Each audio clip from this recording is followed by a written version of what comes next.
Gente. Então, acho que podemos começar, né, gente? Boa noite, pessoal. Sejam muito bem-vindos para o nosso último, infelizmente, último encontro dos 3 encontros que foram inicialmente propostos para a realização do nosso meeting. Esse meeting foi organizado pela Trino, Terapia do Sono, Pesquisa e Ensino. A Trino foi idealizada pela Flávia e mais tarde me convidou para fazer parte desse projeto, que a gente costuma brincar, que é tudo aquilo que a gente sempre fez e acredita, que é promover assistência clínica, pesquisa e ensino, porque a gente acredita que esses são os grandes pilares de uma formação profissional. E todos os palestrantes que aqui passaram fizeram isso com excelência. Então, eu acho que todo mundo que teve a oportunidade, né, de participar desses 3 dias teve o privilégio de receber as trocas, né, dessas profissionais que apresentaram com tanto cuidado a sua experiência clínica, apresentaram pesquisa, o que tem de evidência, né, dos temas que foram apresentados, e com isso ofereceram ensino para vocês de excelência. Então, a gente é muito agradecida a Evelyn e Vivian, que fizeram isso com excelência no nosso primeiro encontro, a Dai, que dividiu isso comigo no segundo dia, e a Flávia e a Aline, que vão fechar com chave de ouro, com certeza, esse nosso evento.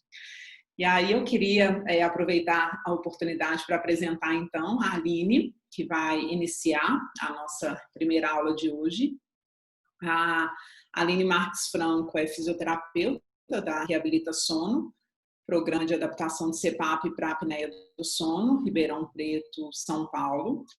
Ela é mestre em Ciências Médicas pela Faculdade de Medicina de Ribeirão Preto, USP, doutoranda no Departamento de Neurociências e Ciências do Comportamento pela Faculdade de Medicina de Ribeirão Preto, também na USP, e docente do curso de pós-graduação em distúrbios ventilatórios do sono da Faculdade Inspirar de Porto Alegre. E hoje ela vai dividir com a gente a palestra Aerofagia. E agora?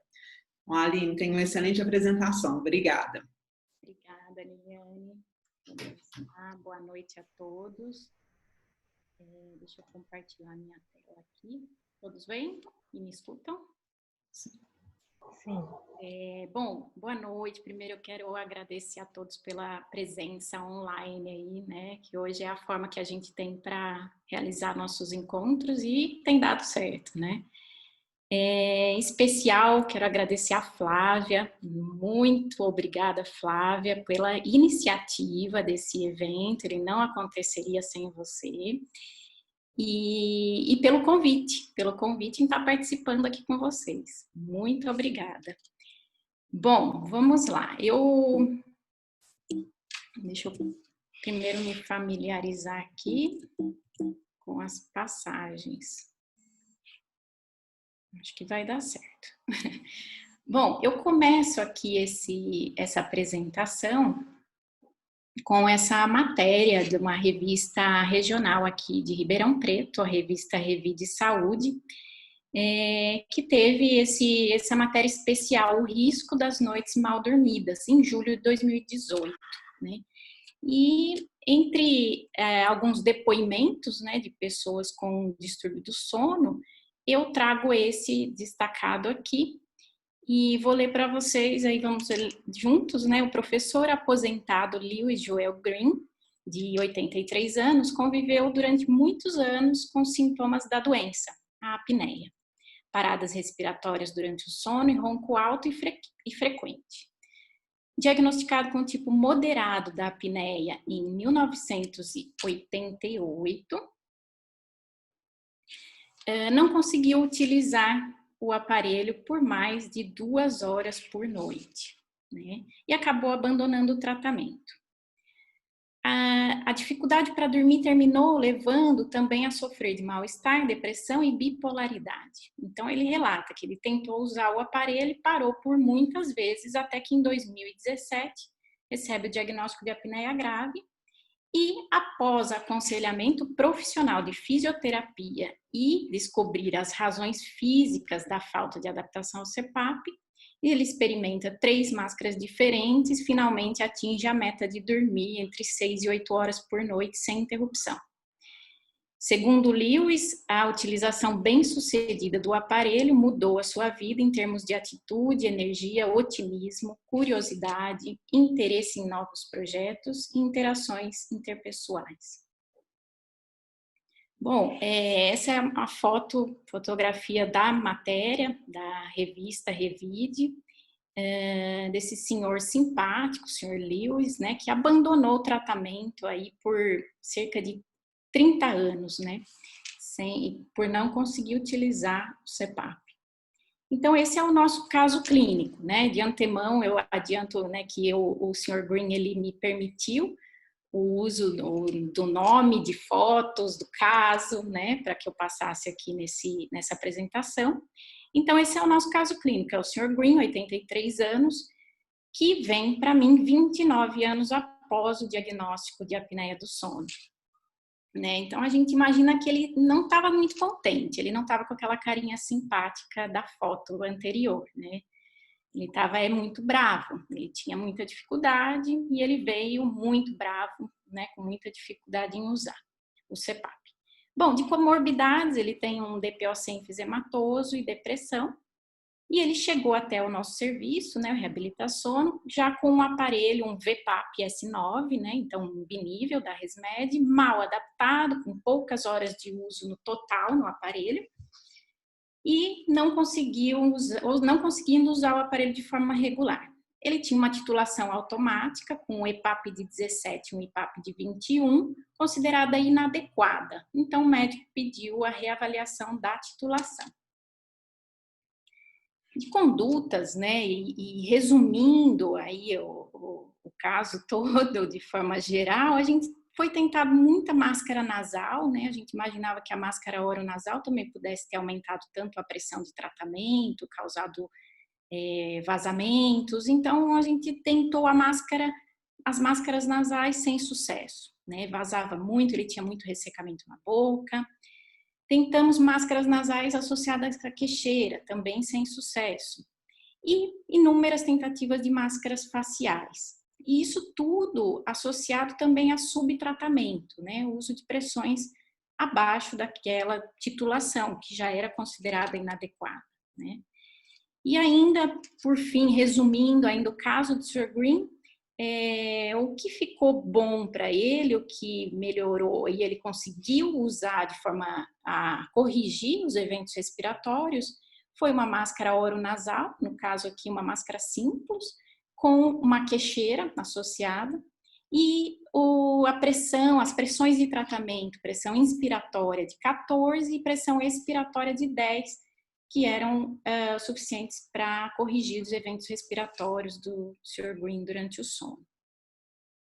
Tudo indo muito bem, tivemos alguns contatos, uma certa frequência, alguns retornos. O Sr. Green se adaptou bem a esse equipamento, a essa máscara com queixeira.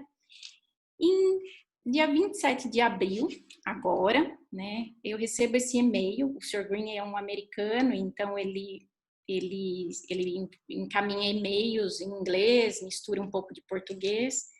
E eu chamo a atenção aqui para a data, né, dia 27 de abril, agora é 2020, e a gente sabendo aí da pandemia e atentos e com muito medo, né? E eu e o médico dele recebeu 4 vezes esse e-mail, em 4 e-mails diferentes. O assunto do e-mail era: bom dia, gente, eu preciso de uma consulta, né?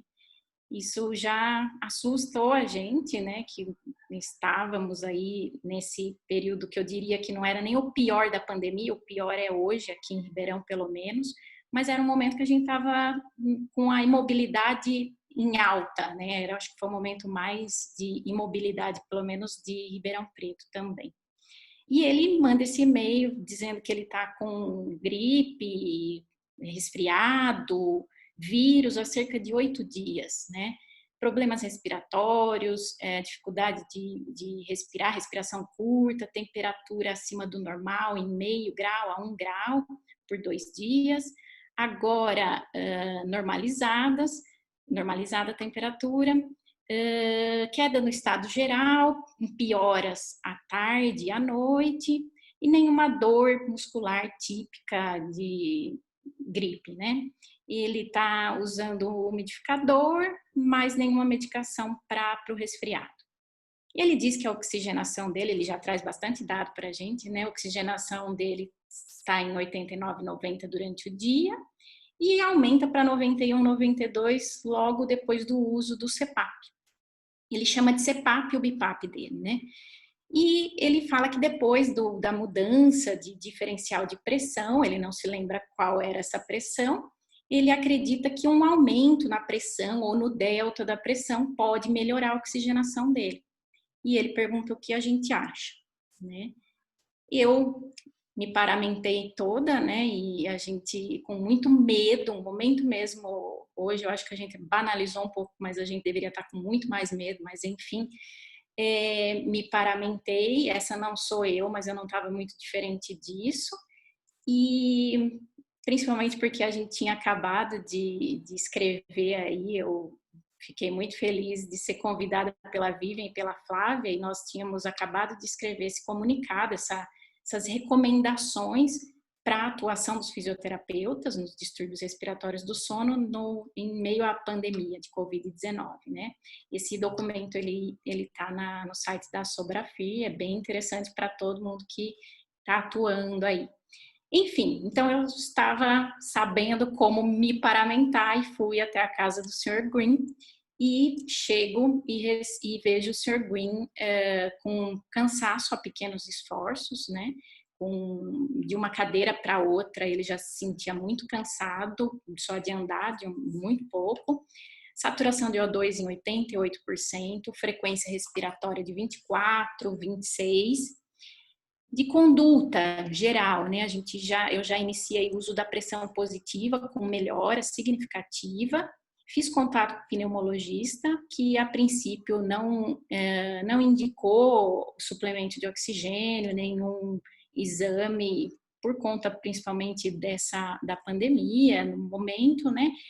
E nós tivemos aí a conduta de iniciar o uso de um AirCurve, né, um aparelho com dados à distância, né, com dado remoto.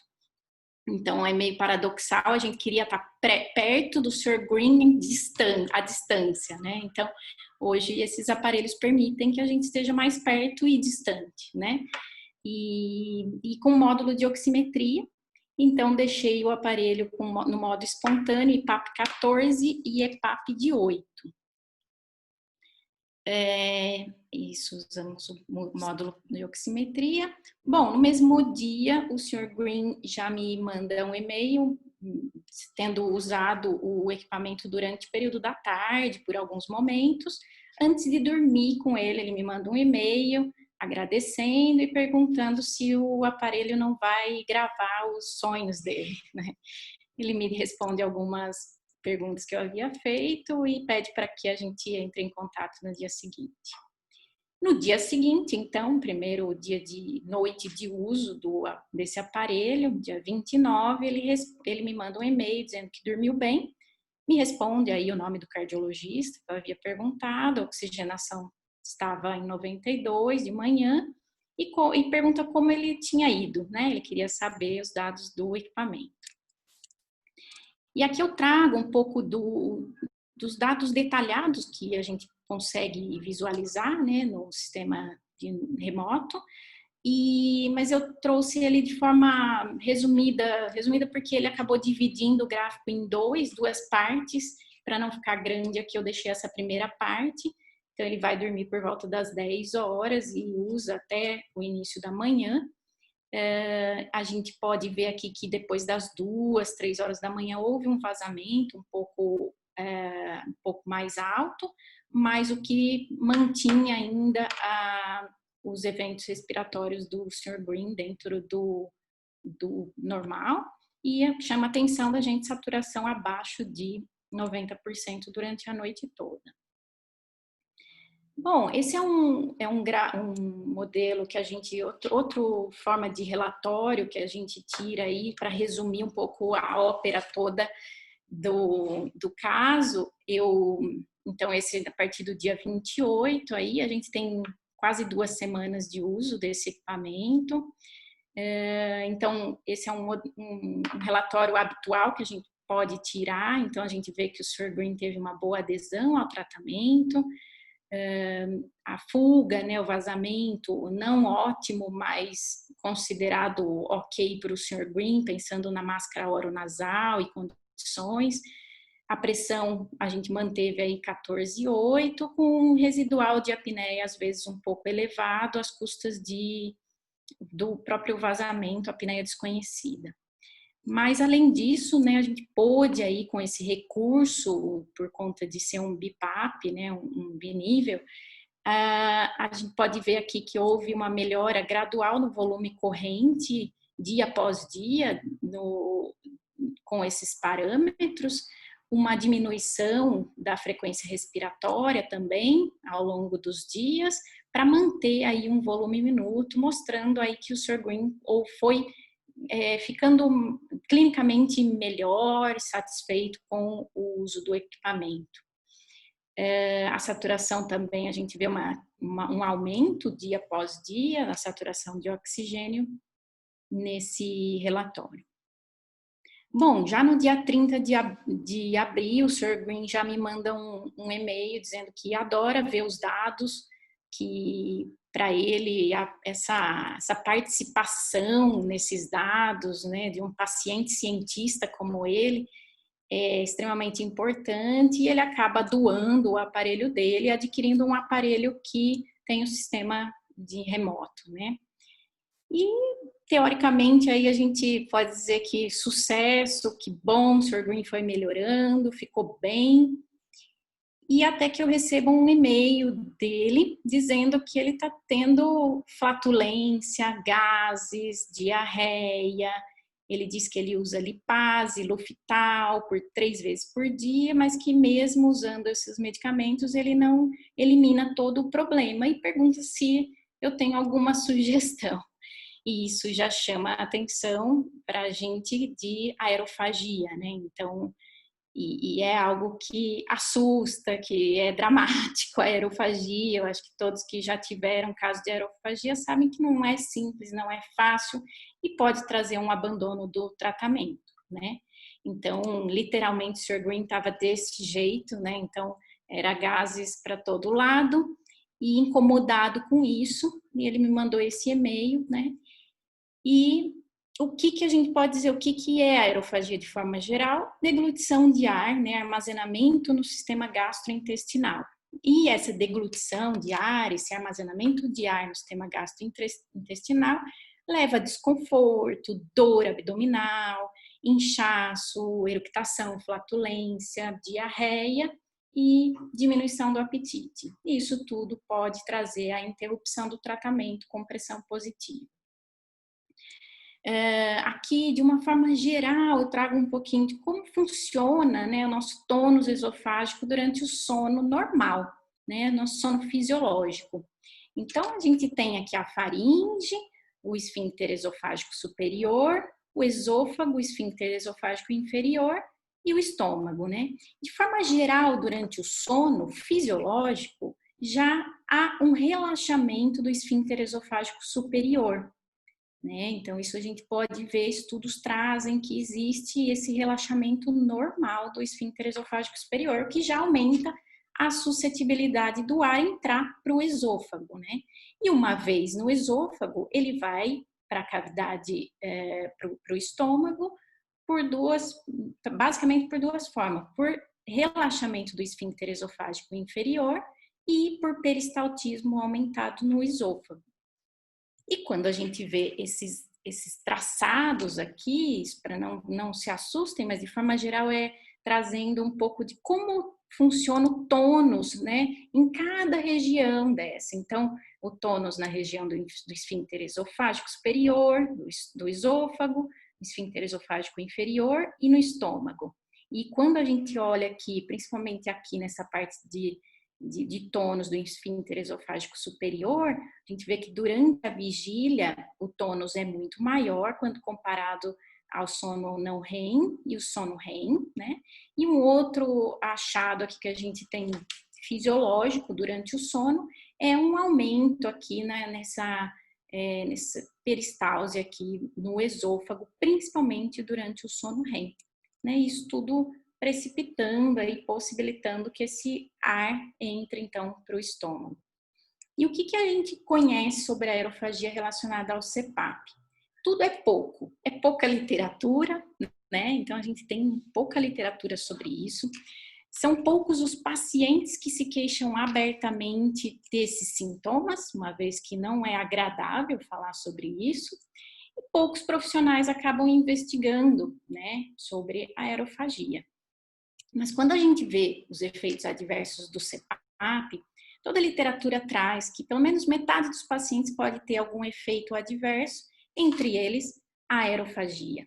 Mas esses efeitos adversos, esses estudos, normalmente são estudos observacionais, né? Então a gente sabe muito quais são os efeitos adversos do CPAP, mas a gente tem pouco estudo controlado e randomizado que abordam esses efeitos colaterais do uso do CPAP. Né? Então, a prevalência aí da aerofagia relacionada ao CPAP, ela pode chegar até metade dos pacientes, né, 52%, então não é uma prevalência baixa. Eu chamo a atenção do quanto a gente tem que estar atento a isso. O tratamento, né, normalmente é totalmente, amplamente anedótico, subjetivo, né, então o que a gente vai poder fazer de forma geral? Reduzir a pressão empírica do tratamento, né, pressão do CPAP, a pressão do BiPAP, né. Será que a gente pode fazer mais alguma coisa, né? Esse estudo, saiu em 2017, é um dos poucos estudos clínicos randomizados, né, que teve o objetivo de avaliar a adesão dos benefícios do alto CPAP versus CPAP nos indivíduos com aerofagia, né? Então foi um estudo randomizado, duplo cego e cruzado, com 56 pacientes com aerofagia atribuída ao tratamento com CPAP. Esses indivíduos foram divididos em 2 grupos, e um grupo tratou com CPAP fixo e o outro grupo tratou com alto CPAP. Como resultados, o que a gente vê, né? Que o alto CPAP, esse estudo trouxe para a gente que o alto CPAP reduz os sintomas da aerofagia e mantendo ainda a efetividade do tratamento da apneia do sono. Ele reduz a pressão média, e se eu não me engano foi de 14 para 9,8, bem significativa essa pressão média, e os vazamentos em relação ao CPAP. E o alto CPAP, nesse estudo, não mostrou melhora na adesão ao tratamento, mas chama a atenção aqui que esse estudo tinha pacientes muito selecionados, muito bem adaptados ao tratamento já, tá? E um outro achado aqui bem interessante, importante desse estudo, é que os sintomas da aerofagia, eles foram significativamente maiores no grupo CPAP fixo com máscara oronasal, quando comparados ao CPAP fixo com máscara nasal. Né? Então, a gente já tem mais algumas condutas aí a tomar nesse tipo de paciente, né, com aerofagia.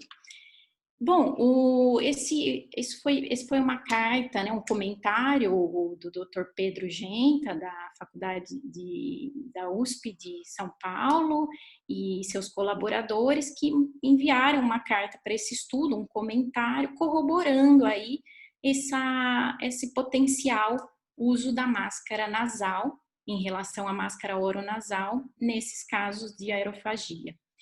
E ele também chama atenção para o uso do alívio de pressão expiratória. Tá?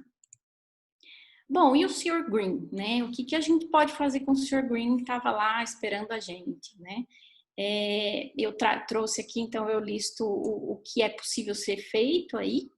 E de primeira, e máscara nasal, né? Como foi dito. Será que eu posso colocar uma máscara nasal no Sr. Green? A gente já tinha visto que não. Ele não se adapta, ele não tem bons resultados com máscara nasal, ele tem uma hipotonia, ele abre a boca, ele tem ressecamento na boca, não vai dar, ok. Auto-BIPAP, alguém já trabalhou com auto-BIPAP? Eu não tenho boas experiências e nem segurança em trabalhar com nenhum algoritmo, pelo menos que eu conheço, em auto-BIPAP, então não uso auto-BIPAP.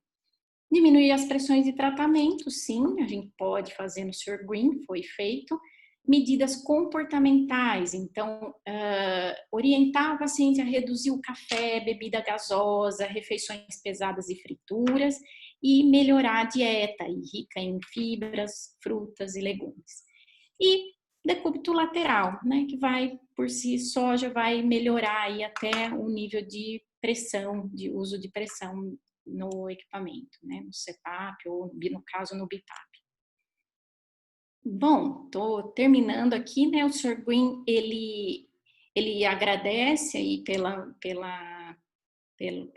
carinho, né? Ele diz, ele acha interessante a ideia dele estar usando, né? Eu aviso, eu falo para ele sobre isso, dele estar engolindo o ar durante o uso do CPAP, e ele acredita que isso pode ter relação com os gases flatulência e arroto, enfim.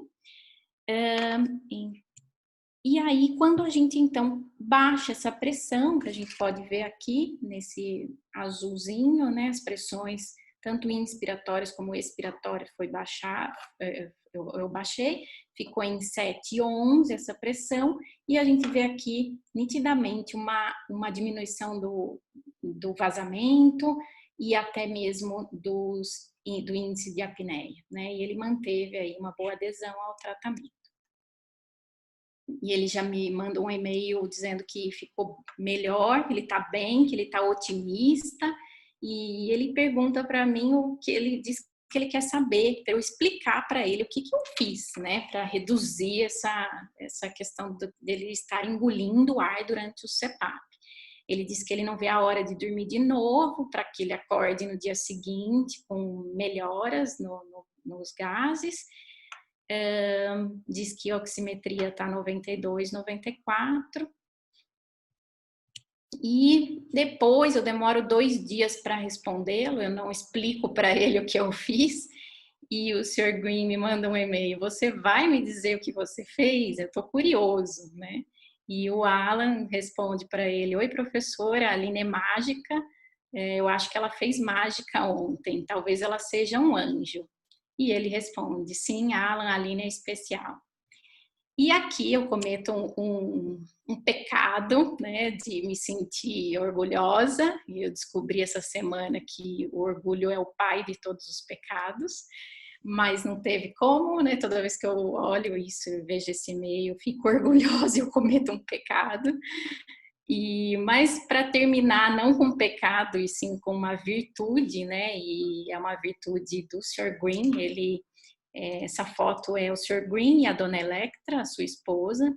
São 2 pessoas muito generosas, né? E o Sr. Green, ele quis multiplicar tudo o que ele sentiu, todo o benefício que ele teve num acompanhamento de um fisioterapeuta nessa adaptação do CPAP.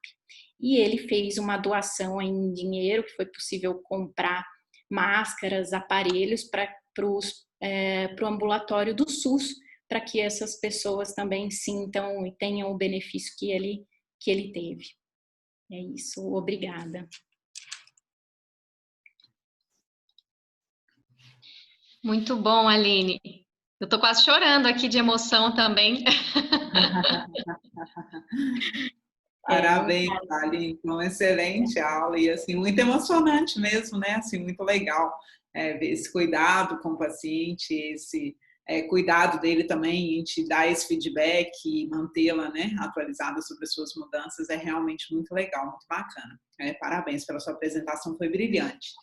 Eu queria destacar o fato de você ter pontuado, né, o quanto isso às vezes é pouco investigado por nós e pouco falado mesmo pelos pacientes. Recentemente, eu tive uma experiência, né, com telemonitoramento, que o paciente falou que estava tudo ótimo, mas ele falou, eu tenho uma coisa que eu fico um pouco sem graça de falar, mas eu vou falar, eu acredito que não tenha nada a ver, mas de repente eu estou com muitos gases e eu não sei, será que tem alguma coisa que você possa me ajudar? E ele tinha aproveitado a pandemia e emagrecido 27 quilos. E aí uma coisa, né, que tão simples, e que se ele tivesse me falado antes, né, sobre a possibilidade, né, de reduzir a pressão, que é claro que agora aquela pressão titulada estava excessiva, e aí uma mudança tão simples, e no outro dia ele me ligou e falou, como eu não te falei isso antes, quanto foi importante, eu estou muito melhor, então é uma coisa que a gente realmente precisa abordar mais e investigar. Eu queria, Aline, eu vi quando, não só com esse paciente, mas outros pacientes, eu já fui para a literatura também, aparece esse estudo que você apresentou, né, desse grupo na Austrália, e eu queria que você compartilhasse com a gente um pouco da sua experiência, que eles colocam a possibilidade de utilização do modo automático quando a gente está usando um CPAP. Você acha na sua clínica que isso realmente tem uma superioridade, que me chamou a atenção quando a gente olha com mais cuidado esse estudo, 36, me parece, dos 52 pacientes avaliados tinham feito titulação com máscara full face. Então, como que você vê isso na sua prática clínica? Tem as limitações, né? Os estudos aí, não, é um estudo que não tem, o N não é alto, né? Um N baixo, mas a própria experiência mesmo, quando a gente está usando um CPAP, o uso do modo automático nesse paciente e reduzindo a pressão máxima, né? Às vezes até subtratando mesmo, isso a gente consegue, na experiência que a gente tem, manter o paciente ainda usando o CPAP, né? Porque muitas vezes, se a gente quiser usar uma pressão de titulação ou algo que ele não tolere, ele vai deixar de usar. Então, pesar mesmo essa questão do uso né, da adesão aí, às vezes até subtratamento, mas que ele possa continuar usando. Então, a gente realmente tem bons resultados quando a gente até mesmo faz o subtratamento e uso do alto CPAP mesmo, pensando em diminuir pressão média. Essa é a nossa experiência aqui. Até gostaria de saber de todas aí. Aline, parabéns pela apresentação. Você está recebendo aqui no chat muitas mensagens de parabéns, o pessoal gostando bastante do teu caso. Tem aqui algumas perguntas que eu vou passar para você. A Chayane, que é minha xará, Chayane Pitim, ela fala boa noite e ela pergunta se tem alguma interferência entre esses problemas, que seriam o refluxo e a aerofagia. Tem estudo sobre isso também. Eu acabei não colocando, porque a aula ficaria muito extensa, mas tem estudos mostrando que, normalmente, quem tem aerofagia aumenta o refluxo, né? Aumenta a chance de ter refluxo. Se a gente for parar para olhar na literatura, o CPAP ele melhora o refluxo, né? Então a gente tem esse dado de que a gente tem essa experiência de que o CPAP normalmente melhora o refluxo, mas quando associado à aerofagia, aí esses pacientes acabam tendo o refluxo aumentado, sim. Muito bom. O Matheus Furlan, ele fala aqui que ele chegou um pouquinho atrasado, mas não sabe se já foi comentado, mas gostaria que você explicasse um pouquinho mais a respeito desse diagnóstico de aerofagia. Como é que você fecha que o paciente que está com aerofagia, se é totalmente o relato do paciente ou se é feita alguma outra investigação? É clínico, né? Basicamente clínico. O paciente normalmente, quando está associado ao CPAP, vai calhar de ser o início do uso do CPAP. Até chama atenção aqui nesse caso, não foi no início, né? Mas é algo que é um sintoma aí que é clínico mesmo, que eu não tenho, que eu saiba, não tenho um exame para que a gente detecte a aerofagia, é clínico e a gente vai poder usar das nossas condutas aí para avaliar melhora ou não E a gente vê muita gente falando, tomo Luftal, tomo, né? E claro que o que a gente vê que não está relacionado ao CPAP, nós vamos encaminhar, mas normalmente é clínico. Ok, muito bom. Aline, a Renata Brito, ela também está dando os parabéns para você pelo relato, e ela está perguntando aqui no chat se a aerofagia é comum em pacientes com rinite. Obrigada, Renata. Não sei responder. Isso eu não tenho não vejo a relação, pelo menos. Não é o que eu vejo normalmente. Ok. A gente tem também um relato aqui da Gabriela Franzen, que ela também te dá os parabéns. E ela fala que ela tem experiência de sucesso reduzindo e fixando a pressão, e também reduzindo a altura do travesseiro e usando o decúbito lateral. Tem uma outra pessoa aqui que eu não conheço muito bem, é nova na área do sono. O nome parece que é Daiane Mortari, que ela não está nem mandando pelo chat, ela está me mandando um WhatsApp aqui, falando que ela quer fazer uma pergunta para você. Fala, Dai. Ela já estava com o dedinho erguido ali no começo, ninguém viu. Vou ver aqui, ó. Primeiramente, parabéns pela tua apresentação. Eu quero fazer um comentário e uma pergunta. O comentário é o seguinte: esse estudo que tu trouxe, ele usou um equipamento mais antigo, né, um S8, nesses pacientes. Então, eu acho que é bastante importante a gente ficar atento a esses equipamentos mais novos que têm algoritmos de incremento de pressão mais agressivos. Talvez a gente não veria o mesmo resultado com o automático. Então, eu acho que é papel dos físios conhecer o funcionamento de cada algoritmo e eleger o ideal para cada paciente. E a minha pergunta para ti seria se tu já viu algum estudo que traga qual dos decúbitos seria melhor para evitar a aerofagia. Porque eu sei que nessas questões de refluxo existe o decúbito ideal, né, direito ou esquerdo. Se tu já viu alguma coisa referente à aerofagia, eu não faço a menor ideia, né? Coloco para ti aí que tu estudou o assunto, né? Se já tem alguma coisa consolidada. Eu não vi essa relação diretamente assim, não. A gente realmente tem esses relatos aí, né, e outros estudos, mas dessa relação direta com a aerofagia nenhum, não vi, pelo menos. E realmente o que a Flávia já vai falar já. E realmente essa questão dos algoritmos, né, a gente tem que estar mesmo muito atentos. Os estudos a gente tem que ler e saber ter né, crítica para isso, ler os estudos de forma crítica, é o que a gente tem, e tem muita a questão de experiência mesmo também, mas existem alguns estudos de bancada, né, que trazem diferentes formas diferentes algoritmos em cada tipo de aparelho, cada marca, e como cada um responde aos mesmos eventos respiratórios, né? Então, padronizando aí os eventos respiratórios, cada aparelho trabalhando de uma forma com seu algoritmo próprio. Então, a gente tem realmente que conhecer esses estudos, conhecer esses aparelhos, saber lidar e ter e trabalhando e na experiência que a gente vai ter esse feeling, né? Será que é o alto CPAP? Poxa, mas se eu usar um alto CPAP com uma pressão máxima de 20, é claro que eu prefiro um CPAP fixo. Então, é questão de conhecer o equipamento que você trabalha também e experiência mesmo, assim.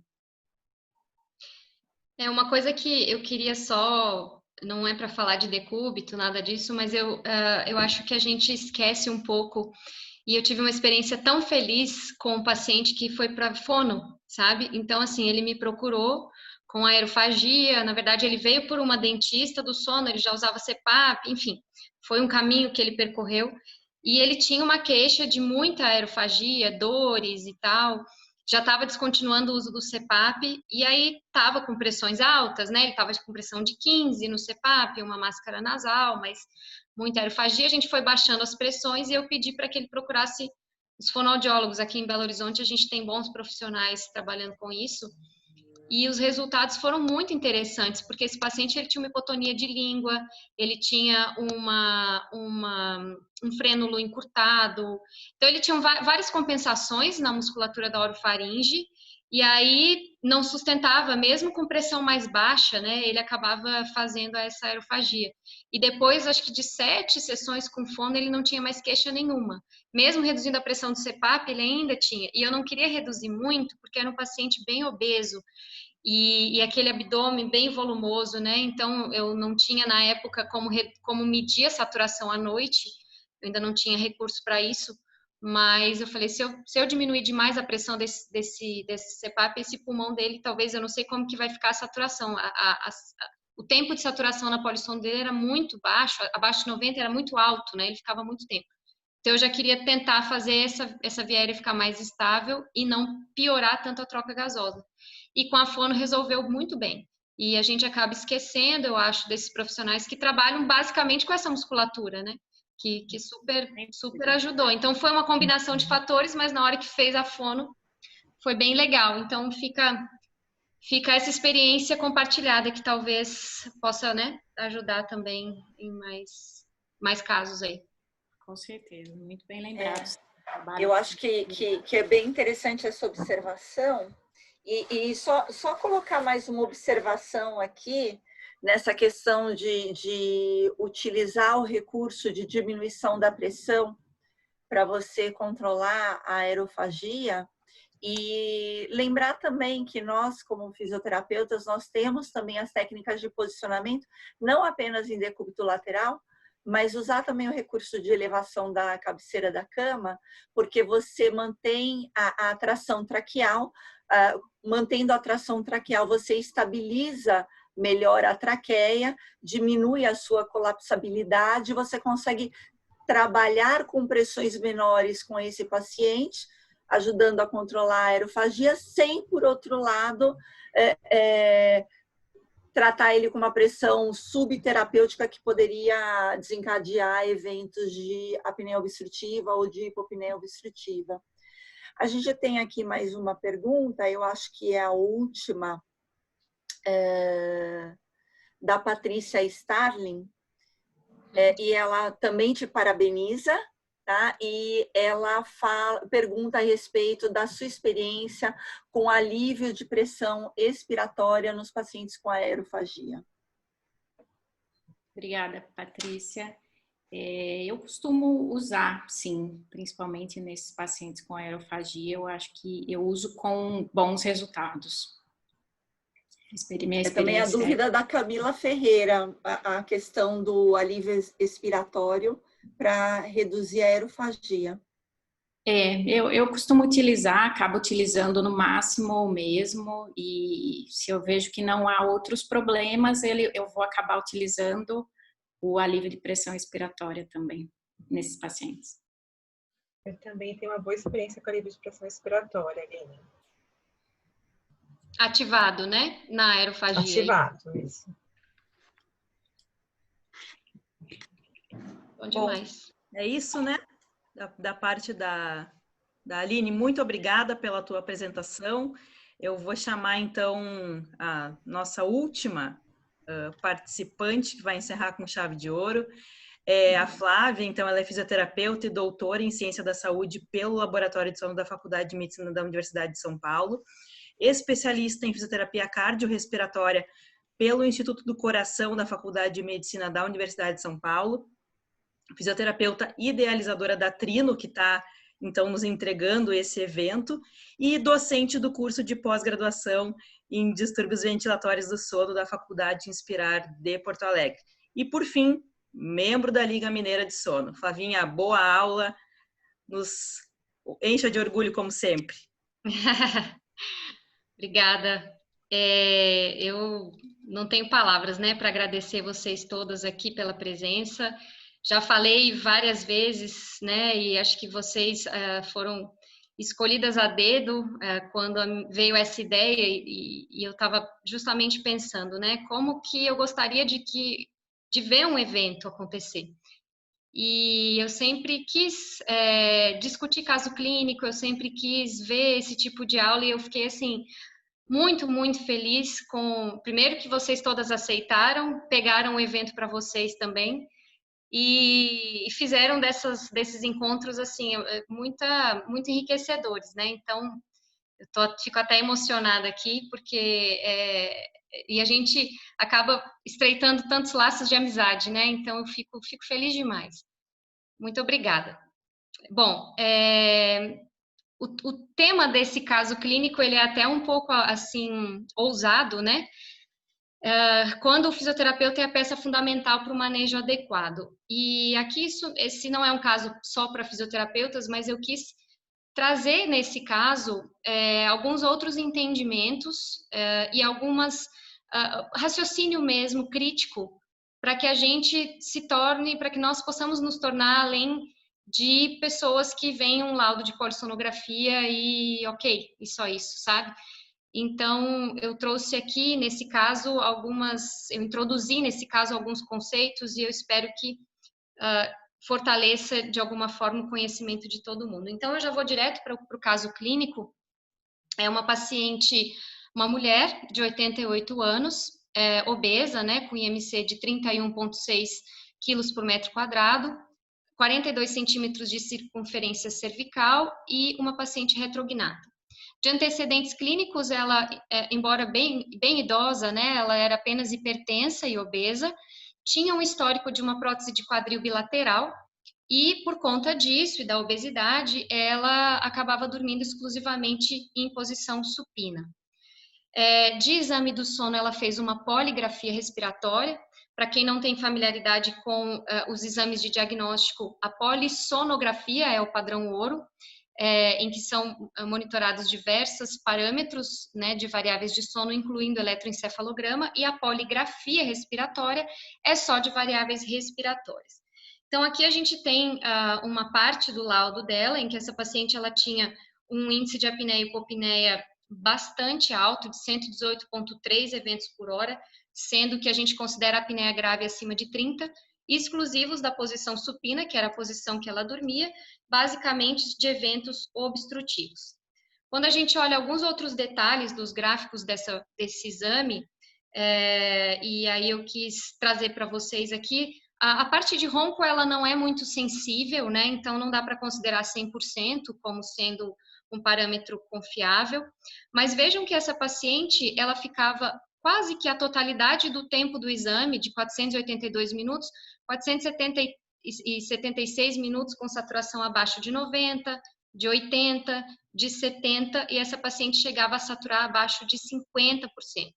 Quando a gente olha nesse gráfico da direita, eu tenho aqui em cima o pulso, com uma oscilação bem importante, isso acompanha a oscilação da saturação, é o mesmo instrumento de medida, né, um oxímetro no dedo. Aqui a gente tem apneias centrais em azul, algumas poucas perdidas à noite, mas eventos obstrutivos muito importantes. Apneias mistas aqui, algumas, e hipopneias, né, que seria o sensor de ronco e a posição dessa paciente exclusivamente em supina. Então, era uma paciente que tinha uma hipoxemia sustentada durante a noite, embora ela tivesse esse padrão de hipóxia e reoxigenação. Aqui eu trouxe um pedaço do exame dela, então eu vou passar aqui. Então, a gente vê que essa paciente ela já começa o exame com saturação baixa, o primeiro canal de saturação, depois pulso, fluxo, esforço de tórax e abdômen, ronco, e aqui embaixo posicionamento. Deixa eu parar aqui. Então, vejam que essa paciente, ela faz um evento atrás do outro, né? Ela basicamente não tem tempo de voltar a respirar.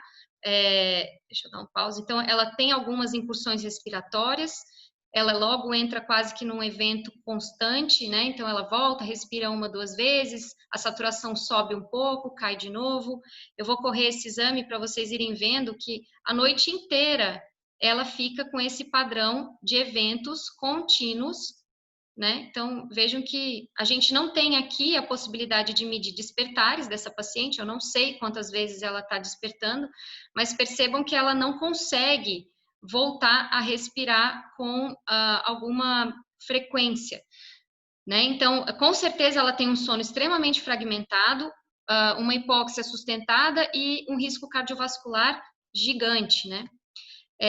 Aqui eu só fotografei 2 telas que eu queria trazer para vocês, que já foram no final do exame, às 6 horas da manhã. Vejam que a saturação dessa paciente estava em torno de 50%, chegou até perder sinal da oximetria aqui, né? E eventos extremamente longos. Essa é a tela anterior, então ela tem 2 minutos. Vejam que ela teve um evento obstrutivo que foi até metade da tela seguinte, né? Então, um caso realmente bem grave. Bom, como é que essa paciente estava do ponto de vista clínico? Ela até não estava tão ruim quanto eu imaginei. Ela tinha uma queixa de cansaço, sonolência diurna, cochilava 2 vezes ao dia, mas eram cochilos longos, de quase 2 horas. Ela levantava uma vez para ir ao banheiro, com a ajuda das cuidadoras, um quadro de desânimo, até um pouco depressiva. De medicamentos, ela tomava antipertensivos e um indutor de sono, porque ela tinha uma queixa inicial aí de ter muita dificuldade para iniciar o sono, e a gente imagina que com essas apneias a fragmentação do sono dela seja bem elevada, né? O teste de adaptação ao CPAP foi super tranquilo, a gente usou CPAP de pressão fixa, máscara nasal, e eu recomendei um retentor de mento justamente pelo posicionamento, por ser uma paciente que dormia de barriga para cima. Depois fiquei em contato com a família e depois de 15 dias eu voltei até a residência dela para fazer uma reavaliação presencial, e aí a gente tem esses resultados aqui. Então, esse gráfico eu tenho o mês, os dias do mês e da semana, o tempo de uso em 24 horas, o índice de apneia e hipopneia, e aqui nessa última linha a fuga. Então, vejam que a gente tem aqui uma irregularidade nesses gráficos, né? Tem gráficos laranja, esse preto ele indica que tem uma desconexão da máscara com o rosto, muito vazamento. Vejam que o vazamento dessa paciente, o ideal seria abaixo de 24 litros por minuto, no percentil 95, ela tinha 107. Um índice de apneia e hipopneia elevado, também às custas de muito vazamento, e um tempo de uso baixo, né?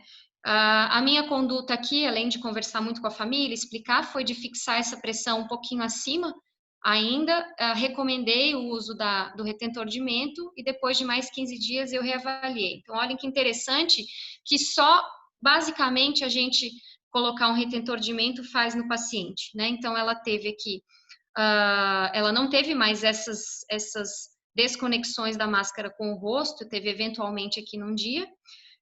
Começou a usar durante cochilos, os cochilos diurnos, nem tanto tempo assim, mas olha o índice de apneia e hipopneia e o vazamento, né? Então, o vazamento de 107 litros por minuto baixou para 34,8 no percentil 95, o índice de apneia e hipopneia de 118 da poligrafia, que estava em 16 aqui, mas tinha muita marcação incorreta, baixou para 0,7, e o tempo de uso 7 horas e 7 minutos. E as curvas de fluxo dela dava para a gente ver num dia específico que ela não tinha muito vazamento nessa primeira parte da noite, uma pressão fixa, uma estabilidade aqui ventilatória, depois ela teve um pouco mais de fuga, mas foi uma fuga que também estava abaixo da linha de limite, sem nenhum evento respiratório marcado, e com essa pressão de 12 ela ficava bem confortável. Então, assim, nós a mantivemos. Depois de alguns meses que ela estava em acompanhamento, a família entrou em contato comigo, avisando que ela tinha passado por uma internação hospitalar, por um quadro de choque hemorrágico. Na verdade, ela caiu, fez um hematoma torácico anterior à direita, evoluiu com uma pneumonia, e no hospital trocaram o equipamento por um binível e colocaram oxigênio suplementar, trocaram a máscara por uma interface oronasal. E aí a família me ligou e falou: Flávia, olha, mesmo quando ela está acordando, ela está usando um binível, essas eram as pressões, de 18 de pressão inspiratória e 11 de pressão expiratória, mesmo com a mentoneira e com oxigênio, ela está saturando 83, 84, isso recém-desperta, né? Aí, conversando com a família, perguntei como é que tinha sido a internação, eu não sabia dessa internação, e pedi para eles me mandarem o exame de gasometria que eles tinha sido colhido. A gasometria da internação era uma gasometria muito boa, né? Ela tinha uma PaO2 aí próxima do que a gente gostaria. Ela tinha ficado 40 minutos sem oxigênio antes de colher essa gaso, um CO2 que também não estava elevado, um pH compensado, saturação boa, níveis de bicarbonato e base excess também estavam bons. E aí eu falei, olha, então vamos fazer uma oximetria noturna para a gente entender o que está acontecendo, se pode ser um problema no oxímetro de vocês, se pode ser alguma desconexão do oxigênio do sistema. Então a gente verificou isso tudo. E eu, como sou mais conservadora, eu prefiro antes medir do que modificar um monte de coisa sem saber depois o que deu resultado. Então, ela fez essas 3 noites consecutivas, com a mesma programação do binível, com 2,5 litros de oxigênio, máscara oronasal e queixeira, e foi esse o resultado que a gente teve. Então, em uma das noites, né? Aqui, os eventos, que antes estava zerado, né? Agora a gente vê vários momentos em que ela tem eventos, e esses momentos que ela faz eventos de apneias obstrutivas, nós temos quedas de oxigenação. Então, aqui essa linha vermelha seria a linha dos 90%, ela começa o exame acima de 90% e ela tem essas quedas semelhantes à do exame dela, quando ela faz esses eventos. E aqui embaixo a gente consegue ver sincronizadamente, então aqui a respiração dela, para cima inspirou, para baixo expirou, faz um evento de apneia obstrutiva com abertura abrupta da via aérea, tem até um comportamento um pouco misto nessas apneias aqui, mas isso eu vou deixar para o curso da Vivem, para quem quiser fazer. E a gente tem aqui as quedas de oxigenação cíclicas, né? Queda, hipóxia e reoxigênio. Bom, numa outra noite que a gente foi avaliar, muito menos evidente, mas vejam que é o mesmo comportamento, quando ela faz eventos, é quando ela desatura. Nessa noite específica, ela ficou mais tempo com a saturação um pouco mais baixa da linha de 90, né? A gente vê vários momentos aqui, independente dos eventos. Mas conseguimos ver ainda que existe esse comportamento de obstrução da via aérea também. Bom, então a gente percebe que essas dessaturações, elas estão relacionadas às apneias obstrutivas. E aí, nós comparando as 3 noites, né, então todas com a mesma máscara, com a mesma litragem de oxigênio, com a mesma pressão do binível, a gente vê uma variação no índice de apneia e hipopneia. As cuidadoras, elas tentavam fazer com que ela virasse um pouco em lateral, mas não conseguiam pela prótese bilateral que ela tinha, ela sentia muita dor, e por conta da obesidade, então elas semilateralizavam essa paciente, o que pode justificar essa variabilidade aqui, né? Não sabemos se é isso ou não.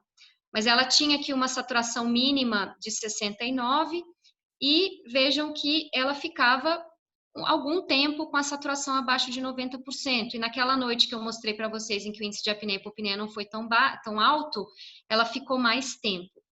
E aí a gente se pergunta, né? Mas o que aconteceu com essa paciente, né? Porque estava tão bem antes, com CPAP, tudo bonitinho, de repente teve esse quadro. E aí eu quero trazer aqui para vocês possibilidades de raciocínio clínico. Como que a gente pode olhar para o paciente e tentar interpretar o que ele tem, até para que isso dite as nossas condutas, o que nós vamos fazer. Bom, a gente sabe que a fisiopatologia da apneia obstrutiva do sono, ela é super complexa, ela tem vários mecanismos relacionados, de colapsabilidade, deslocamento rostral de líquido, controle neural de músculo dilatador da via aérea, limiar respiratório de despertar, loop gain, limiar de apneia. Esses são fenótipos fisiopatológicos, alguns descritos não há tanto tempo, não sei se é do conhecimento de todos, mas eu vou falar um pouco mais sobre colapsabilidade nesse exemplo aqui. Bom, se a gente considerar que essa paciente, obviamente que ela não tinha um hipnograma normal, né? O que é o hipnograma? É uma representação gráfica dos estágios do sono, que é o que deveria ser, né? Então, ela sai do acordado, vai para estágio 1, 2 e 3 do sono não REM, depois um período de sono REM, formando um ciclo de sono, não REM e REM, e esses ciclos eles vão se alternando ao longo de uma noite. Isso é o normal. Como que é o dessa paciente? Não sei, ela não fez uma polissonografia completa, a gente não consegue saber. Mas, se a gente for considerar que tem algumas características que são semelhantes, então, no sono não REM, a gente tem uma diminuição no tônus muscular. E no sono REM, nós temos uma atonia muscular.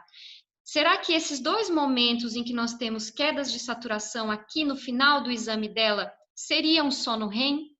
Sendo que ela ficou o tempo todo na posição supina. Será que esses momentos em que ela teve pior desempenho durante o uso do binível seria um momento de sono REM? Então, eu queria trazer para vocês que a gente tem que lembrar de algumas respostas ventilatórias durante o sono, e aqui eu vou falar de um sono que seria normal.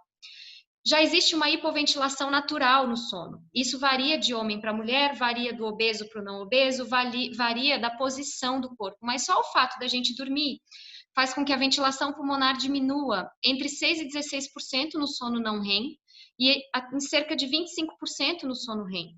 Além disso, a quimiorresponsividade ela está diminuída. Eu não sei se vocês lembram da aula da Liliane, mas ela comentou sobre isso, em que durante a vigília nós temos 3 sistemas controladores da ventilação, que é o córtex cerebral, o sistema reticular ascendente e a via metabólica. E eles vão manter um estímulo primário para a ventilação durante o sono.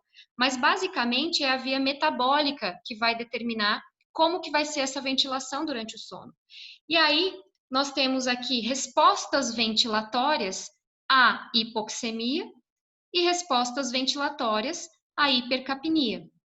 Percebam que em condições de normalidade, independente de distúrbio respiratório associado, a capacidade do nosso corpo responder, aumentando a ventilação para cada nível de queda de saturação, acordado é muito mais rápida, sendo que nós temos 3 sistemas que nos ajudam a controlar isso.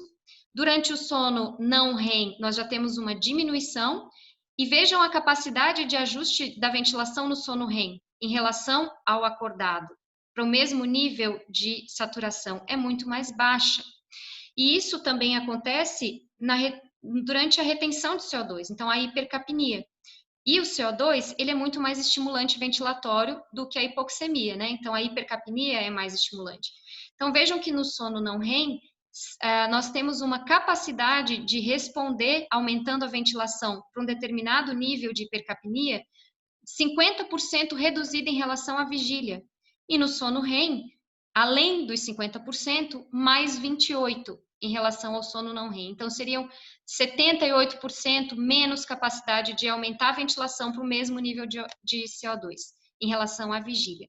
Agora, se a gente junta a apneia obstrutiva do sono, em que nós temos um efeito combinado de queda de saturação, né, baixa PaO2 e alta PaCO2, isso deveria ser um estímulo triplicado para o drive neural aumentar a ventilação.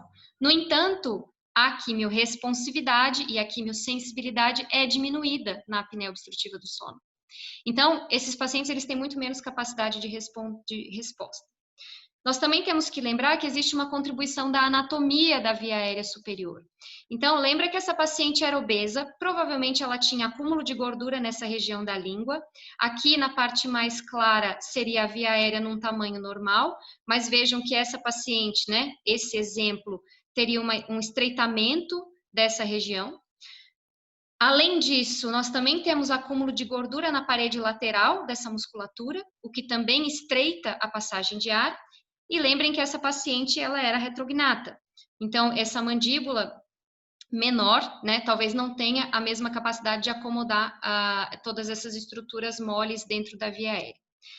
A gente também tem uma contribuição da musculatura em termos de manutenção da patência da via aérea. Então, enquanto a gente está acordado, nós temos aqui o genioglosso como sendo o principal músculo dilatador da via aérea superior. A gente tem uma contribuição importante dos intercostais e do diafragma para manter ventilação.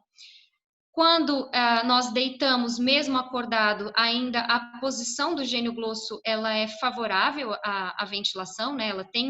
A gente tem tônus muscular preservado.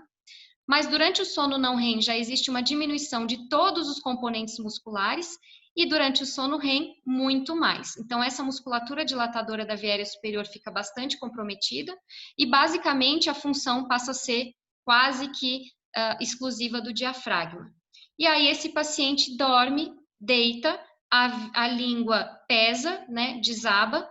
E, além disso, a gente tem uma contribuição dessa obesidade e da posição corporal em supina.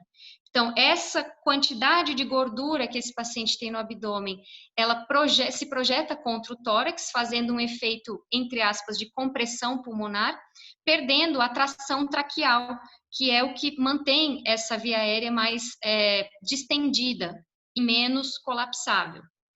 E aí, mesmo no uso de pressão positiva, esse é um trabalho bem recente que eu achei interessante, em 17 pacientes titularam a pressão do CPAP para manter uma boa correção dos eventos respiratórios no sono não REM, então estágio 1 e estágio 2, e eles mediram o volume pulmonar expiratório final. E vejam que para a mesma pressão, conforme vai entrando no sono REM, esse volume expiratório final do pulmão, dos pulmões, né, ele fica bastante diminuído para a mesma pressão de CPAP, mesmo com correção dos eventos respiratórios. Então, a teoria era que a pressão positiva aumentaria esse volume expiratório final, com isso, aumentaria a pressão transmural na via aérea superior e essa tração longitudinal, que seria um efeito protetivo. No entanto, o fato de no sono REM existir uma maior hipotonia dessa musculatura, tanto da via aérea superior quanto da caixa torácica, muito provavelmente eliminasse esse efeito de tração traqueal. Então, a gente vê em alguns casos que existe sim o efeito do sono REM, fazendo com que esse paciente ele evolua com mais eventos no sono REM. Mas isso aqui, novamente, essa paciente não fez uma polissonografia, eu não monitorizei o sono REM dela e eu não estou confirmando e afirmando que era sono REM. Esse raciocínio, ele tenta trazer para vocês uma forma de olhar para esse paciente e tentar identificar todas as possibilidades. Mas aí, será que seriam eventos relacionados ao sono REM? Qual seria a melhor conduta? Dormir em lateral? Ela não conseguia. Aumentar as pressões do binível? Ela já usava o binível com pressões relativamente altas. Mudar o modo de ventilação? Usar algum medicamento para suprimir sono REM, como alguns antidepressivos fazem? Ou trocar a interface? Nesse caso, a minha conduta foi trocar a interface. E aí, na troca da interface, com a mesma programação do binível, mesma quantidade de oxigênio, só trocamos a máscara, né? Mesmo retentor de mento.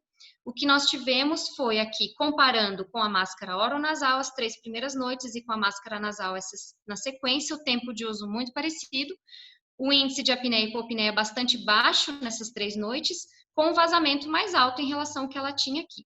Quando a gente vai olhar mais detalhadamente, não consigo mais ver aqueles eventos concentrados, a gente vê alguns eventos espalhados ao longo da noite, alguns marcados como centrais, outros obstrutivos, mas a gente percebe aqui um vazamento constante, né? Mas no momento de vazamento, ainda assim tinha uma estabilidade dessa ventilação. Bom, por que que isso aconteceu? O que que fez de diferença nessa troca da interface? Então, se a gente parar para relembrar que antigamente, quando o Dr. Sullivan desenvolveu a primeira interface, ela era por rota nasal. Só que, ao longo do tempo, alguns pacientes intolerantes à máscara nasal foram testados com oronasal. E nesse mesmo volume dessa revista da Chest, em 94, foram publicados 2 artigos. E o que eles viram? Que mesmo com N pequeno, o índice de apneia e hipopneia do basal com a máscara oronasal tinha tido uma boa resolução. E a partir daí a máscara oronasal começou a ser muito utilizada, principalmente porque muitos pacientes tinham escape de ar pela boca e uma das formas era tampar a boca desse paciente pela máscara. No entanto, mais para frente, em 2013, já tiveram vários trabalhos publicados nesse meio termo, com titulação, comparação entre as interfaces, mas para resumir a história, esse trabalho que foi retrospectivo com mais de 2.000 pacientes, eles observaram que com a máscara oronasal, a adesão ao CPAP era menor em relação à nasal e às pillows, e a pressão do CPAP era maior. Né? E por quê?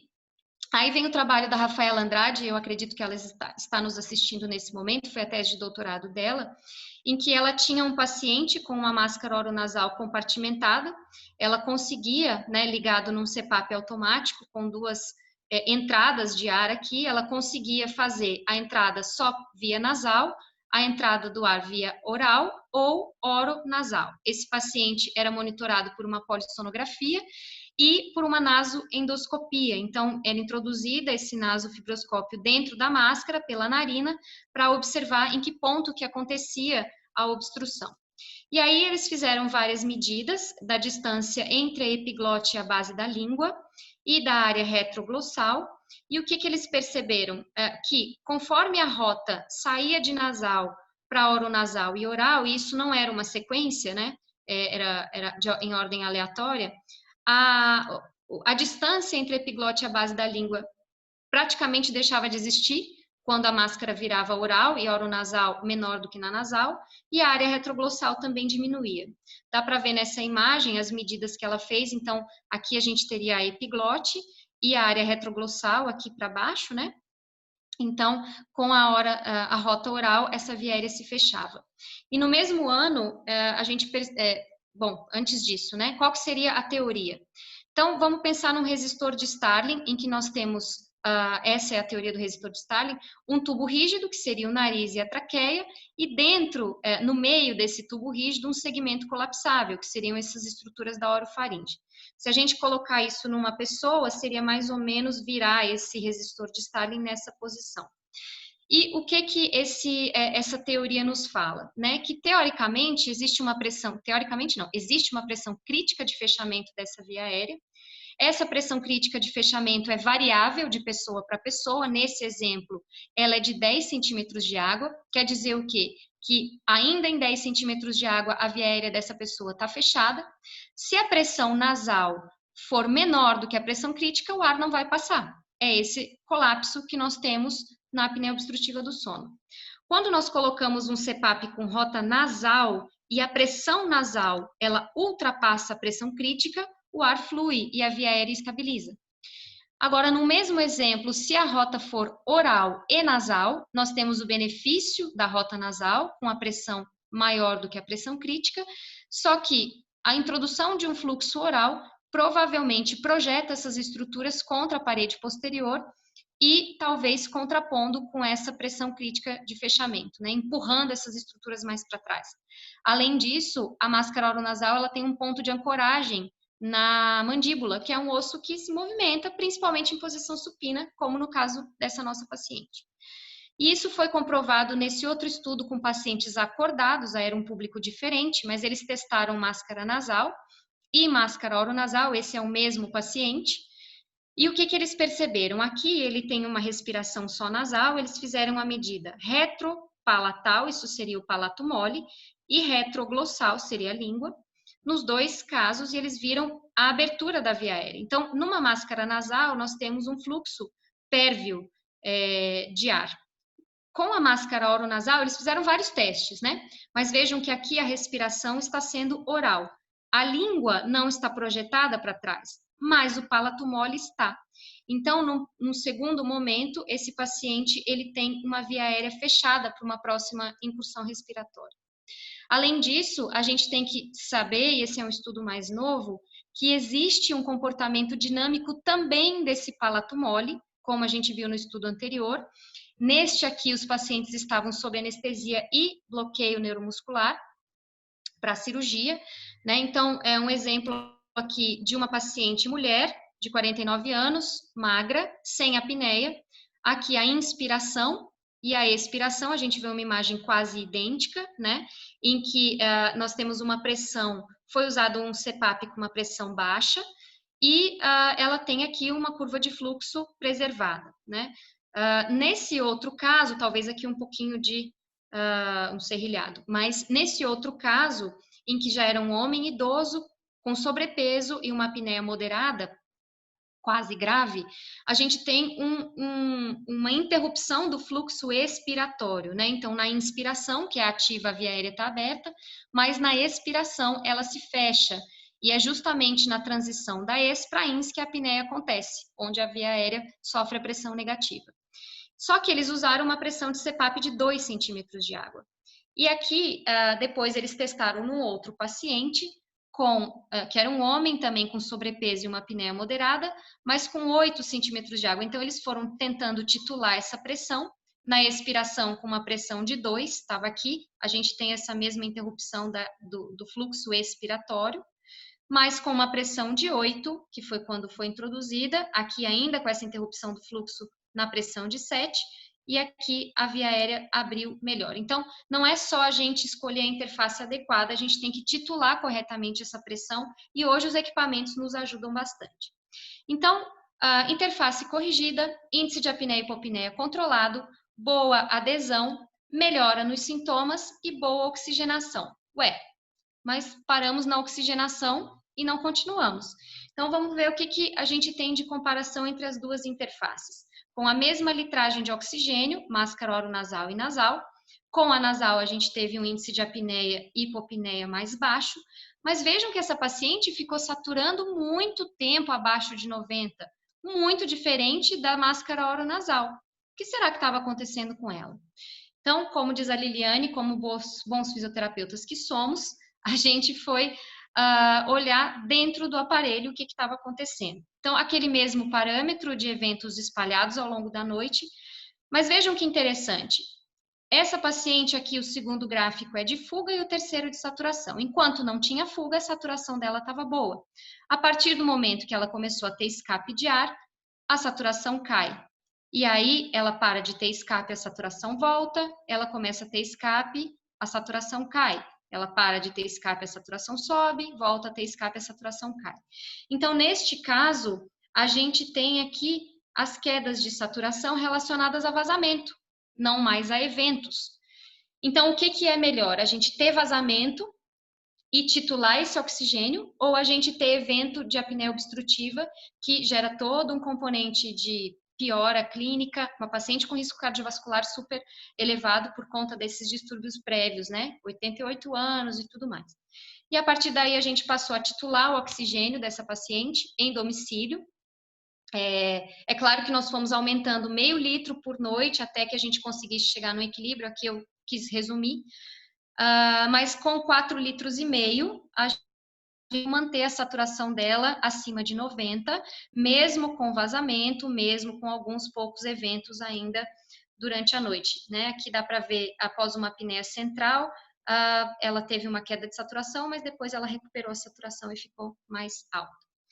Então, comparando as máscaras, né, e as litragens de oxigênio, aqui, novamente, para resumir, a gente teve com 4,5 litros, o menor tempo com saturação abaixo de 90, só 29 segundos, sempre mantendo uma boa ventilação minuto para o caso dela. Então, respondendo à pergunta, né, quando que o fisioterapeuta é a peça fundamental para o manejo adequado? Eu quis trazer aqui para vocês, eu passei o tempo, peço desculpas já, mas que nós inicialmente conseguimos controlar o vazamento e isso resolveu os eventos respiratórios e a adesão, lá naquele início. Depois da internação, a gente conseguiu identificar a influência da interface oronasal causando eventos obstrutivos, a influência da interface nasal associada a vazamento causando baixa saturação, nós conseguimos titular adequadamente os níveis de oxigênio e a assistência individualizada, controle de índice de apneia e hipopneia, boa adesão, correta oxigenação e melhora nos sintomas. E agora, só para finalizar, eu queria divulgar para vocês o primeiro curso online de distúrbio respiratório do sono no adulto que eu vou começar. Eu já tive a experiência de alguns cursos, esse curso vai ser em formato de turmas.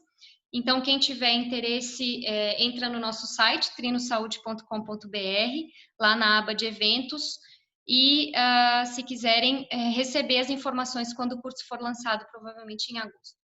Muito obrigada pela atenção e estou à disposição agora para a gente discutir. Flavinha, ótimo.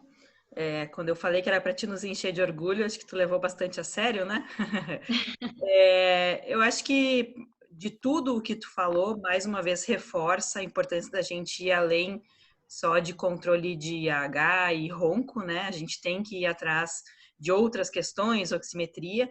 Eu, às vezes, me sinto até um pouco culpada, aqueles pacientes no início que eu muito adaptava a máscara oronasal, quando a gente tinha isso como rotina, tenho vontade de chamar todo mundo de volta e botar máscara nasal em todo mundo.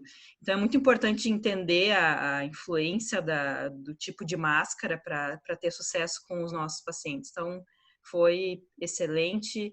Vamos ver se tem alguma pergunta aí. Evelyn. Por hora não tem nenhuma pergunta. Nossa, Flávia, foi maravilhosa a aula. Que realmente, bom! Realmente você vê o quanto é importante ter uma visão global do paciente e essa visão do fisioterapeuta, principalmente a parte de oxigenação, é muito importante. Então, gostei muito. Que bom, Evelyn. Obrigada. Obrigada. Eu acho que a gente uma precisa... pergunta. Pode fazer, pode fazer. Nem levantei o dedinho, já fui falando. Essa titulação de oxigênio, a tua paciente estava usando um concentrador de oxigênio? Sim. E conta um pouquinho para a gente da montagem desse sistema, que eu acho que seria importante para as pessoas saberem aqui. Muito bom. Boa pergunta, Vivian. Obrigada. A gente coloca sempre o oxigênio na saída do aparelho, né? Entre a saída de ar do aparelho e a traqueia, distante da máscara, até para que exista essa mistura, né, do ar que sai do aparelho com oxigênio e esse ar chegue mais enriquecido. O grande problema na máscara nasal é que a partir do momento em que você tem vazamento ou que você tenha abertura de boca, no caso dela, né? Então, assim, não tinha como a gente voltar para a máscara oronasal justamente porque ela piorou demais os eventos respiratórios e estava fazendo essa paciente ficar com muito risco. Mas é difícil controlar o vazamento, né? Em paciente idoso, paciente que dorme em supina. Então, ainda que ela tinha 2 cuidadoras que se revezavam durante a noite para ir lá, não dormiam com ela, mas se revezavam para ir lá vê-la, eventualmente a máscara estava frouxa. Depois ela teve lesão, porque a máscara, enfim, aí cada cuidadora colocava de uma forma. Mas essa é a montagem, né? Então, a gente coloca na saída de ar do aparelho para que ele tenha tempo de fazer essa mistura. Até porque as próprias máscaras de CPAP, as antigas, né, de terapia intensiva, a gente tinha a possibilidade de acoplar oxigênio mais proximal. Nessas máscaras, não, a gente não tem, né? Então, muitas vezes ela tem a traqueia de 30 centímetros, que também fica mais distante, né? Mas foi isso. Eu acho que, principalmente o nosso papel enquanto fisioterapeutas para orientar a família, existem muitas famílias que fazem a alocação do equipamento, mas existem famílias que já compram o equipamento. Já existe a necessidade de um uso mais prolongado, um paciente crônico, e a necessidade de entender, porque nesses casos, lógico, economicamente vai ficar muito melhor para esse paciente o uso de um concentrador do que cilindro, mas você atingiu quase o limite dos concentradores básicos. Né? Então, a gente precisa também conhecer a respeito desses equipamentos, porque os concentradores, normalmente, que a gente tem contato de uso domiciliar, eles fazem até 5 litros por minuto. E existem concentradores domiciliares que fazem até 10 litros por minuto. Já não é tão comum. A partir disso, a gente passaria para o uso de cilindro, né, que é um pouquinho mais complicado, tem um custo maior. Mas até entender isso, porque se fosse uma paciente que comprou um concentrador, como eu tive experiências agora na pandemia, de pessoas que se apavoraram um pouco com tudo isso e compraram concentradores, né? E se tivesse acontecido isso com essa família, ela estaria assim no uso borderline aí desse aparelho, quase precisando não de um atinge. a mais, né? Exatamente. E depois ela foi melhorando, né? E foi sendo desmamado. Hoje ela usa 1,5 litros só. Antes ela estava usando durante o dia, durante 24 horas, enfim. Já passaram-se 2 anos desse episódio e ela está super bem. A gente já desmamou o binível. Então, claro, foi a saída de um quadro agudo, né? Mas é importante manter esse acompanhamento, manter, né? Acho que isso é um recado que eu queria que ficasse, assim, que muitas vezes as pessoas adaptam o CPAP e o paciente não volta nunca mais, ou se perde, né? Então, é muito importante que a gente fique em contato, né? E reavaliando, porque imagina o tanto de coisa, caso da Aline também, da Evelyn, né? De todos nós aqui, acho que a ideia também desse encontro era justamente porque eu acho que todas nós temos formas muito parecidas de trabalhar, de fazer esse acompanhamento muito de perto, né? Então, acho que isso é um recado que eu gostaria que ficasse para todo mundo. Colocando um pouquinho sobre o que a Vivian falou, da gente conhecer do concentrador, realmente é super importante, Vivian, porque às vezes você pega um paciente que ele está compensado, de repente um paciente que já tem um quadro pulmonar compensado usando o equipamento de pressão positiva associado ao concentrador, e ele descompensa, como foi o caso, e daí você precisa de oxigênio mais alto e você não tem, né? E a pessoa comprou e você fica justamente numa saia justa, né? Então, às vezes, é melhor você pegar alguma coisa que tem um pouco mais elevado para você ter esse gap aí para você trabalhar nesses momentos, né? Não, com certeza. Conhecer o equipamento e ter um network muito bom, porque eu já tive que correr atrás de cilindro muitas vezes. Exato. Ô, Flávia, uma pergunta agora, uma pergunta assim, para discutir uma questão. Às vezes eu também vejo paciente que usa máscara nasal, e daí você repara que no final da noite ele começa a abrir a boca mais, e assim, considerando essa questão que você falou do sono REM, que a gente não tem atonia muscular, que a gente tem atonia muscular, aliás. Muitas vezes eles falam, Evelyn, eu estava bem, e daí de repente comecei a sentir mais boca seca. Eu vejo que tem muito essa relação dele relaxar mais, começar a ter mais escape de ar pela boca, e daí você vê que muitas vezes o índice aumenta naquele momento, e provavelmente tem muita relação com esse momento do sono REM. O que você acha disso, Flávia?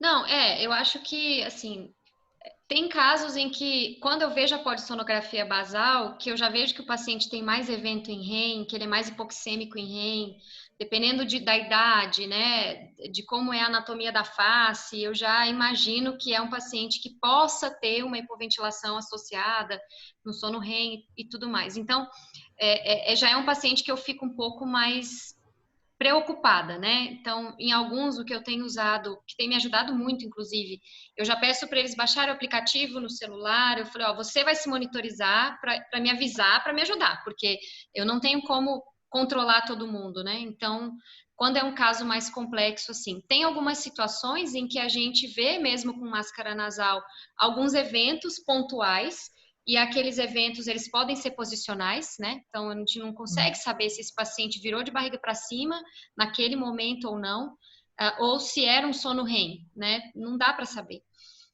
Tem alguns padrões que a gente suspeita por serem cíclicos, com mais ou menos 1 hora e meia de intervalo, noites sequenciais, não é uma noite isolada da outra, né? Agora, aquele paciente que tem um período só daqueles eventos concentrados aqui, na outra noite ele tem lá no final, na outra noite ele tem no meio, me dá a sensação de ser mais posicional. Eu habitualmente não uso o modo automático, embora essa seja uma das possíveis indicações de você ativar o modo automático para que nesse momento do sono REM ele tenha um aumento, um incremento da pressão, ou se ele virou de barriga para cima, ele tem um incremento da pressão. Só que no sono REM também tem muito mais despertares do que no sono não REM. Então, e o modo automático, por si só, a própria variação de pressão faz com que os pacientes despertem mais. Então, eu acho que é uma tênue linha do que a gente quer corrigir, do que a gente quer de resultado numérico, estatístico. Eu sempre falo que a gente não pode tratar um relatório, a gente tem que tratar um paciente, né? E muitas vezes a gente tolerar algumas apneias a despeito já de várias tentativas de fazer mudanças de programação, posicionamento, enfim, do que a gente ter um paciente sonolento por conta de fragmentação de sono causado pelo modo automático, ou ele pode ter fragmentação de sono causada pelas apneias. Então, assim, acaba sendo um caso mais difícil de manejar, né? Então, são situações em que são esses os casos mais desafiadores, eu acho, né? Não sei a opinião das meninas em relação a isso. Eu sempre falo nas aulas que eu dou, a gente tem que fazer um balanço de custo-benefício, porque muitas vezes você tenta deixar um resultado muito redondinho, com parâmetros pré-estabelecidos, que na verdade muitos são empíricos, e você acaba perdendo na questão da adesão, né?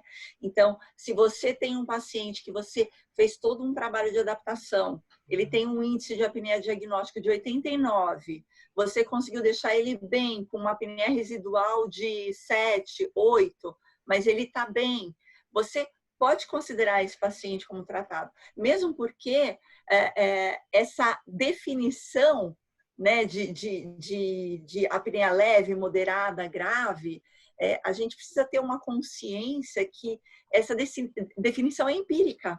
Então, você tem que ver um resultado como um todo, né?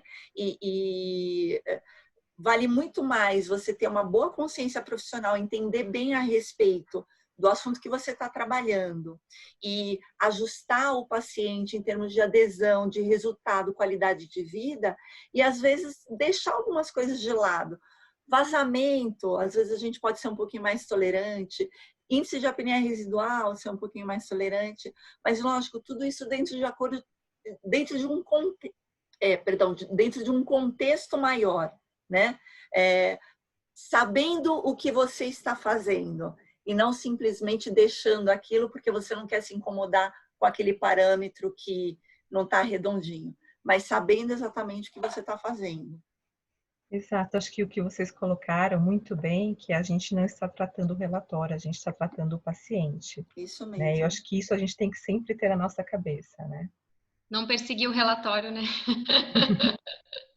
Perseguir melhor a clínica, eu acho que é o mais importante. Exato. Bom, gente, eu acho que a gente pode, então, agradecer a todo mundo pela participação. Agradeço de novo vocês, eu estou muito feliz. E a gente pode pensar já num segundo, né? Meeting aí, daqui um tempo. Acho que vai ser boa.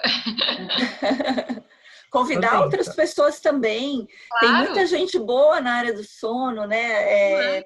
Que também seria muito bacana estarem aqui nesse espaço. Eu lembro, tem várias pessoas, eu citaria aqui a Rafaela, também tem um conhecimento super bom na área, mas existem várias pessoas.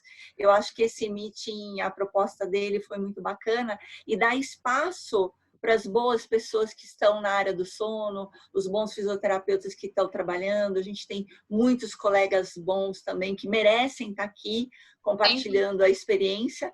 Foi um primeiro meeting, um primeiro teste, né, para ver como seria. O resultado foi maravilhoso e eu concordo, eu acho que tem mais é que continuar com esse espaço, com outras edições e trazendo pessoas boas, porque a gente tem gente muito boa na área do sono, né, e a gente tem que mostrar. Tem fisioterapeuta bom trabalhando aí. E eu acabei de ler aqui no chat uma pessoa falando, se eu não me engano, o nome dela é Leila, falando que assim, ela está se graduando, que ela está assistindo esses meetings e não tinha muita certeza se era isso que ela queria, mas que vendo as nossas apresentações, que ela ficou com a certeza que ela quer trabalhar na área do sono. Então, eu acho que isso é muito bacana, não só para ela, mas para que outras pessoas também vejam a gente, outros colegas bons, e vejam que tem fisioterapeuta muito bom trabalhando na área, e eu tenho muito orgulho disso. Eu tenho muito orgulho de pertencer a essa categoria e tenho muito orgulho de conhecer pessoas tão boas como vocês e outras pessoas também que a gente conhece, que também são muito boas, são preocupadas com o paciente, com o bem-estar do paciente ou cliente. A gente está começando a mudar no nomenclatura, né? Porque não é passivo. E eu sempre falo também nas minhas aulas que a pessoa que nós estamos tratando não é passiva nessa relação de pressão positiva. Ela tem a musculatura dela trabalhando, ela tem a dinâmica respiratória dela trabalhando. Então, jamais é passiva. E a gente tem que respeitar essa pessoa ativa que está dentro desse sistema de tratamento também pressórico, né? Que é o que a gente utiliza com os recursos. Então, falei demais, como eu sempre falo, né? Adoro falar, mas assim, muito feliz de estar aqui, muito feliz mesmo. Eu acho que a gente tem que repetir. E, Flavinha, convide outras pessoas, que tem gente muito boa. Não é só a gente que vai passar nervoso aqui, não. Ih, tem tanta gente na minha lista aqui. Com certeza. Bom, pessoal, então, não sei se mais alguém quer falar alguma coisa ou se a gente já encerra.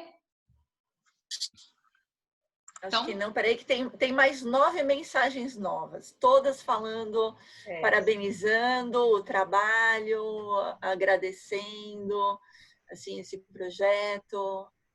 Que bom. Sim. Vamos pecar pelo orgulho, Aline. Todo mundo vai ser pecadora hoje aqui. Orgulho. Somos todas pecadoras. Obrigada. Então, eu vou desligar aqui, vou encerrar a reunião e até a próxima edição.